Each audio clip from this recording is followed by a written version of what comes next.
nalalapit na ang halalan. So naisip ko, bakit hindi tayo natin pag-usapan ng mga plataporma, ibang mga politiko. Okay? Meron tayong mga politiko na imo-modernize yung PWD. Yan, imo-modernize yan. Pati yung mga cities na merong mga libreng wifi, maganda yan.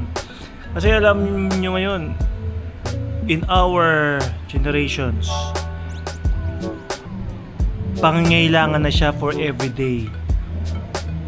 Most of us, kailangan na natin yon, yung internet na yon. Ibang mga tao, syempre, yung medyo mga tatanda na, may edad na, yung may mga edad na, sila kahit yung iba hindi nakaka-update or hindi sila marunong masyado sa internet, but yung iba naman sumasabay sa generation natin, may cellphone, nagba-vlogs, may internet, di ba?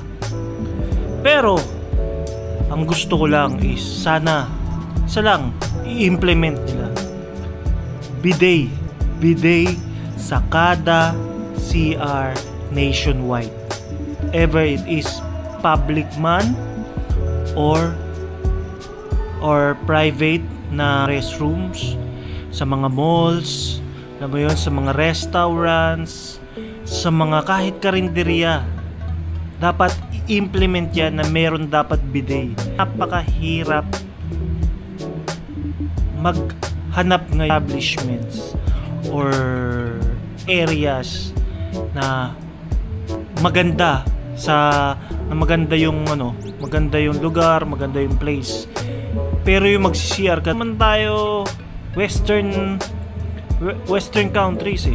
Lumaki tayo na may tabo, may batya, may timba, merong yun lang kasi ako personally yun yung lagi kong struggle eh, kasi yun, every time na kumakain ako, after kung kumain, nakakaramdam ako ng tawag ng kalikasan. Lagi ko yun inaalam na pagkakain ako dito, maganda yun. Lagi ko chine-check na eto may CR, eto yung CR, titignan ko kagad yan kung yung CR may bidet. Plus points kagad sa akin yun. Kasi kumbaga hindi ka na mahihirapan whatever na. Mas gusto ko pa na may bidet kaysa may tissue na maayos doon sa mga hotels, mga 5-star hotel, diba? Meron ako napag-CRan early this week, nakapag-CR ako doon.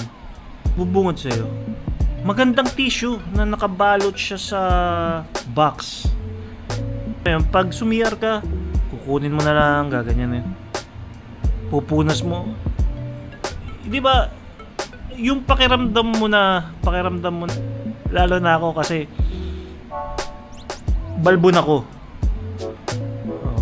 akong tao, so I have hairs on my butt. So kumbaga pag pinunas mo siya, mandali nag-ano pa. Pag pinunas mo siya sa puwet mo, may natitira pa rin na corn, kernels, mga peanuts. Basta malinis lang siya whatsoever. Kasi pag tinisyo ko yan, kumakapit yung tissue doon sa buhok. Umiipit yung mga tissue na basa doon sa puwet ko. Sumasama dun sa mga buhok. So mas lalo nagiging messy. Paano pa kung ko noon, one time para ako nagdadayersta. Yun lang naman yung Sana masama nila yun. Sana maisama nila, kumbaga, sa mga plataforma nila. Maliit lang naman na bagay yun, kahit paano. Pero I think everyone agrees na maging ganun. Kasi first of all, lang naman sana maisama lang nila yung implementation nun. National sana, national implementation. Para hindi naman, sana, kahit ano ba naman yung lalagyan mo lang siya ng fittings sa pipe, sa tubo, ng kabitan ng flash, saka dun sa para sa bidet, din yung bidet mismo. Yun lang, tapos sasabitan mo lang, kahit hindi mo na nga lagyan ng magandang maayos na sabit na yung kasama dun sa bidet na may hook eh. Kumbaga kahit isabit mo lang siya na maayos para dun sa may, alam mo yung gamitan. Or kung walang bidet, ito lang yun, kung walang bidet, maglagay sila ng tabo. Gawing parang lang, traditional na tabo at timba.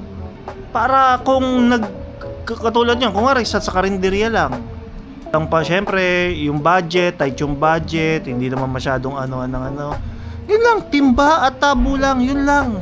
Ewan ko kung bakit kasi mas nakakatulong ka pa sa environment kesa dun sa tissue. Alam nyo ba yung tissue? Pag lahat ng mga tao, karamihan ng mga tao, yung tissue, pagkapunas, tinatapon dun sa